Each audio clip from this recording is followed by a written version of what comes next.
Bible with you tonight, if you will turn with me to the book of Mark. Mark chapter 7. Mark 7, verse 31.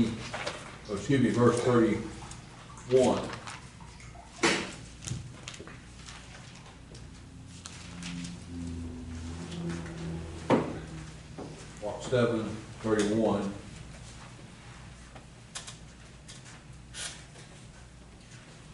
The Bible says, and again, departing from the coast of Tyre and Sidon, he came into the Sea of Galilee through the midst of the coast of Decapolis. And they bring unto him one that was deaf and had an impediment in his speech. And they beseeched him to put his hand upon him. He took him aside from the multitude, put his fingers in his ears, and he spit and touched his tongue. And looking up to heaven, he saith unto him, he sighed and saith unto him, Ephphatha, there we go, Ephphatha, that is, be opened.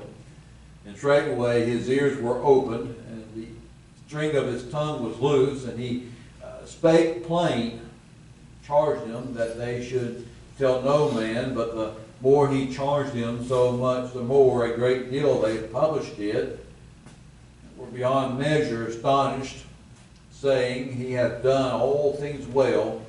He maketh both the deaf to hear, the dumb to speak. Follow with us today and from you blessings, Lord.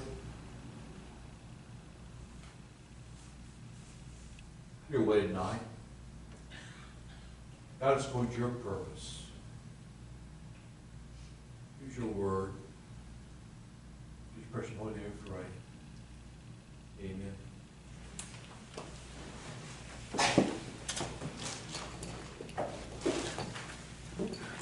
As I was studying on this, I was reminded that he had other people from Tyre and Sidon come to see him when he was down by the coast of Galilee. So when he went to Tyre and Sidon, this met with the Syrophoenician woman up there. He had been heard about, understand that. So trying to hide in that house wasn't possible. Okay, they knew about it, and he's now leaving the coast of Tyre and Sidon. He had been down here by the Sea of Galilee, there at Gennesaret, when he went up there. But he's leaving there, and it says that he is going down by the coast of Galilee and Decapolis. Decapolis is on the southern side of the Sea of Galilee, on the other side of Jordan. So he's coming a long ways away from Tyre. The next time we see him in this part in Mark, he's no longer up here. He's way down here. If you recall that when he healed the demoniac who was spending his time in tombs, breaking chains, and they couldn't hold him, he went to Decapolis to tell his family and friends of what Christ had done. And now Christ is going to Decapolis. I make mention here, Decapolis is not a Jewish region. It's not a Israelite region. It's not as such. It would be much like the area where he found the demoniac. There would be pigs over here. There would be other things that would be associated with other peoples, not of Israel, which on the heels of this healing the daughter of the Syrophoenician woman, he goes into another area where there are people who are Gentile to meet with. And it says in verse 32, no fanfare, no nothing else is being said here. And they bring him one that is deaf. Had an impediment in his speech. I'm satisfied to some degree that there's more going on here than that around, but there's been a crowd that's been gathered because you find him coming away from the multitude to hear him teach and everything. There is this throng of people that are there. And it reminds you just the Syrophoenician woman, she begged that Christ would heal her daughter.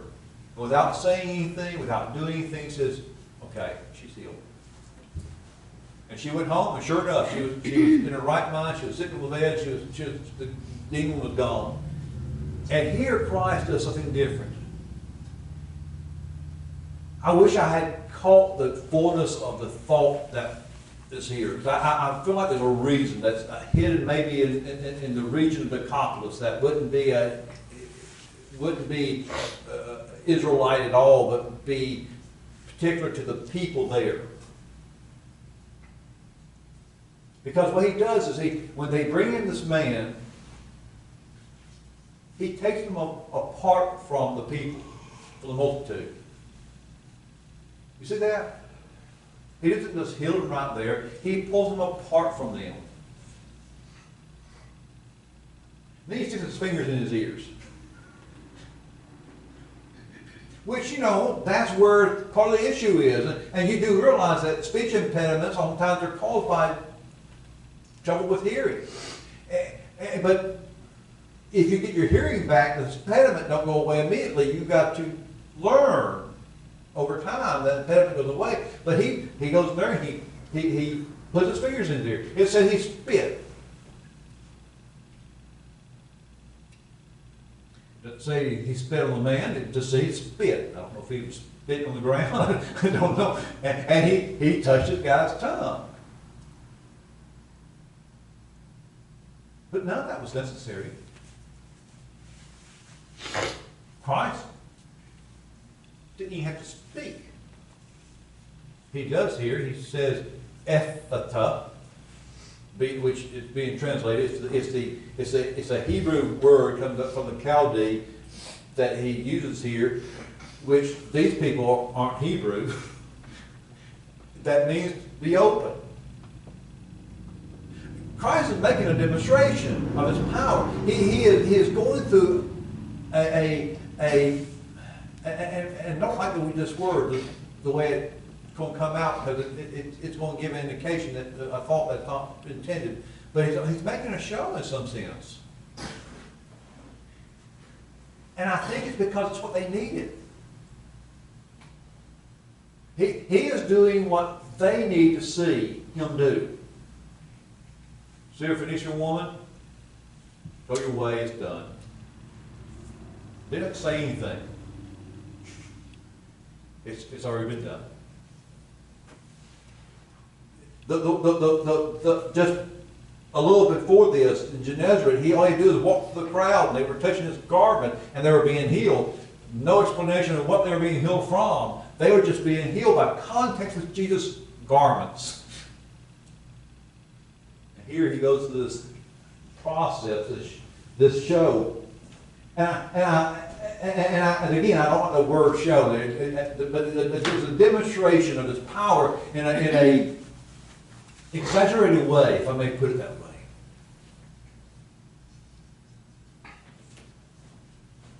And I'm satisfied that the sticking his fingers in the ear, his spitting, him touching the guy's tongue, and him crying out, looking to heaven.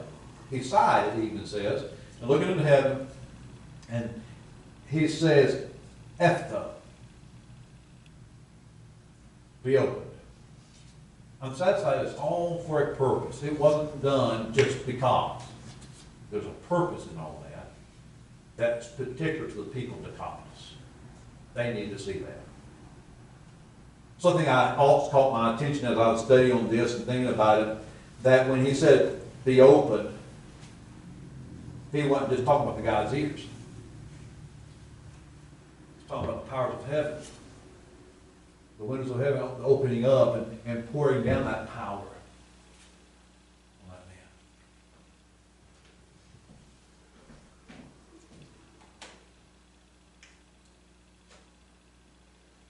The Bible says that straightway his ears were opened. The string of his tongue was loose, and he spake plain. There was no weeks or months of can't remember what you call it now. Heard the word today. Can't even bring it to mind. Therapy. There's no weeks and months of therapy to help him speak. It was immediate. By the way, that term, the string of his tongue, he's not tongue-tied anymore. You might catch that. The impediment. That's what we say sometimes. And he's not only is he able to hear, but he's able to talk plain. He's probably doing better than I am.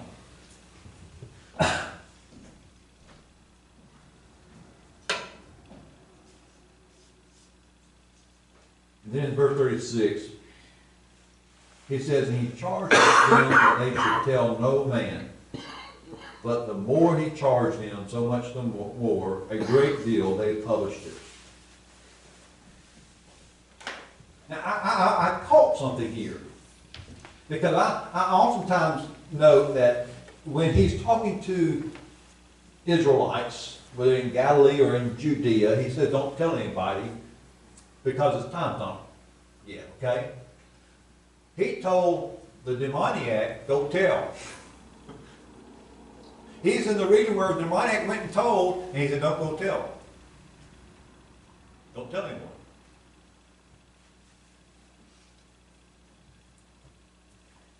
I don't know. But it says here that the more he told them not to tell, the more they told. In fact, the word great deal, this is a superlative, okay? It means over and above. The more he said don't do it, they exceeded him, they're doing far beyond what he said not to do, okay?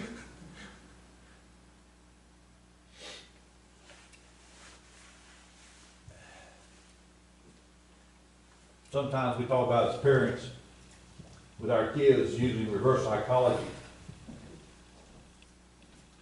I think that's what Christ is doing here. Telling them, don't go anywhere, don't tell anybody. And they realize they can't keep it to themselves. What Christ is doing here is something magnificent. Did you see him put his fingers in the guy's ears? I think when he spat away the demon that was blocking his ears from hearing. I think when he spit, he was spitting out whatever poison was in him. I think when he spit, he was just getting rid of whatever was in the man. That's what they were saying, no doubt. He touched his tongue, and did you see, not only could he hear now, somebody spoke behind him, he turned and looked, and he responded to that person, and he talked plain. Did you see that?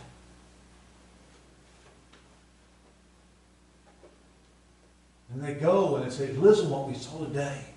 This man Jesus. Listen, we brought to him Joe. And you know Joe, he can't hear, he can't speak plain because he can't hear. And when Christ put his fingers in his ears and touched his tongue and spit, he looked up to heaven and he said, some Hebrew word I think, and Joe spake. He responded to people.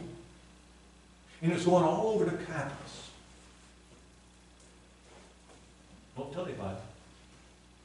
No. Don't tell anybody.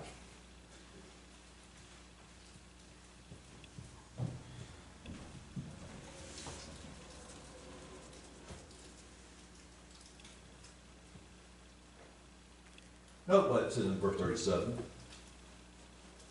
Of these people who were telling everybody, well, they were told not to, and doing so to a great deal, they published it beyond what Christ was saying not to do. They were going over and above, going overboard in some sense with the telling of it. They did so because of what's in verse 37. They were beyond measure astonished. It's also beyond measure is also a superlative. It's much similar to the word in another verse, but not the same.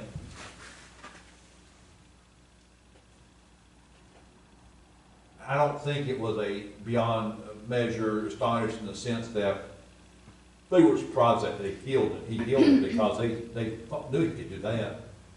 Well, they wouldn't have brought him. They brought him to him.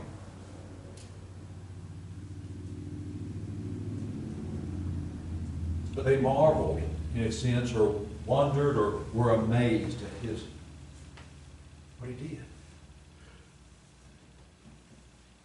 did. There's people who have natural talents.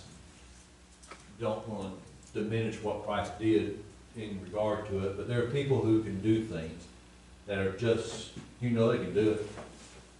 I mentioned sometimes Ken Riggs at Richland Baptist Church years ago. Somebody called out a number in the song book that he didn't know, and he looked at it. They said, "Oh, we can get another song." He said, "No, whoa, wait a minute."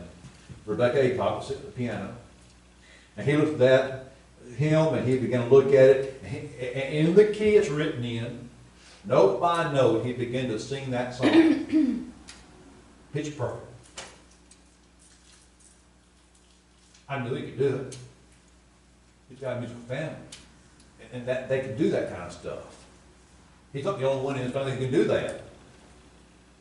But I'm still amazed by it. Even today, 30 years later, I'm still amazed by it.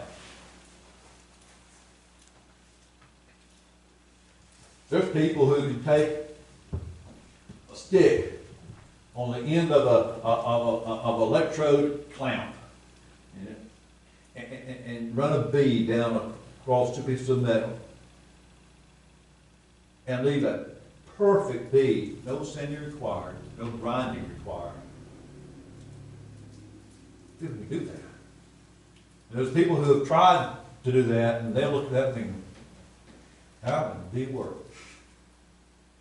I've seen people who can take a caulk gun and run a bead with caulk on a joint, and it just be so beautiful, so perfect. They cut that end of that tube just right, and it just. I've seen trim carpenters who have done stuff, and you walk into a room and all these wood panels all over the place. It's so beautiful, and you can't tell there's anything anywhere. You go to one place on that wall, and you push that wall, and it pops open, and there's a door to a closet. Simple things, in some sense, for the person who did it, I guess. They're talented. And we can be amazed at their talent, their ability. And I think that's in some sense the idea from behind where they were at with Christ. They were astonished. They knew he could do it. But he did it in front of us. He did it in front of us.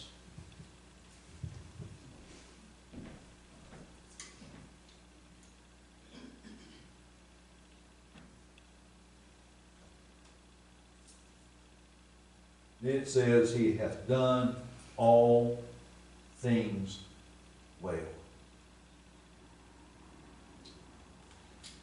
He has done all things well.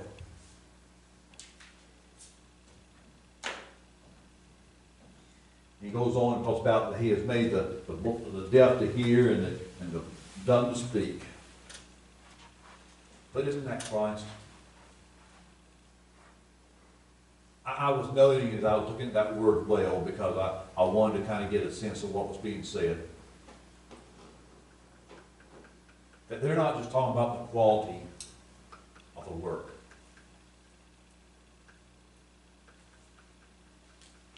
That Ken Riggs in that song, and presenting that song, he has a certain quality in the way he sang. That guy who can run that bead of weld or that bead of caulk or hide that panel on the wall where you couldn't tell there's even a door there. Certain quality in their work, but he's not talking about here just the quality of the work. The term well here, if you were to look it up in Strong, you would see the word pointing to the idea of morality.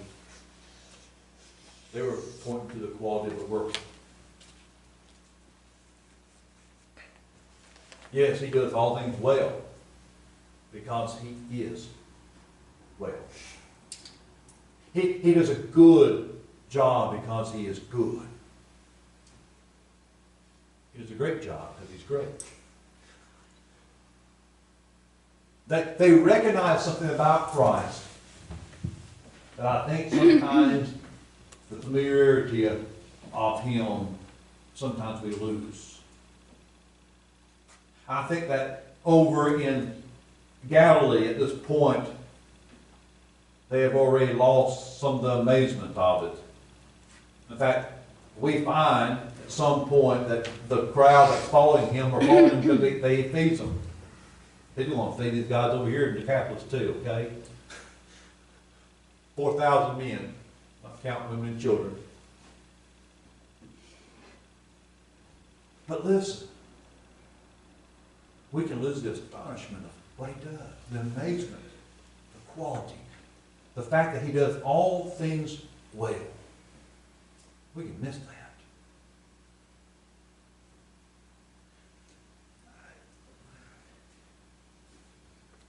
Sometimes I hear people make statements, and I understand where they're coming from, but they felt like that there was a mistake made somewhere. But listen, if God did it, there was no mistake. He doeth all things well. He doeth all things well. And the doing of what he does reflects on who he is. Let's get a song. Everything.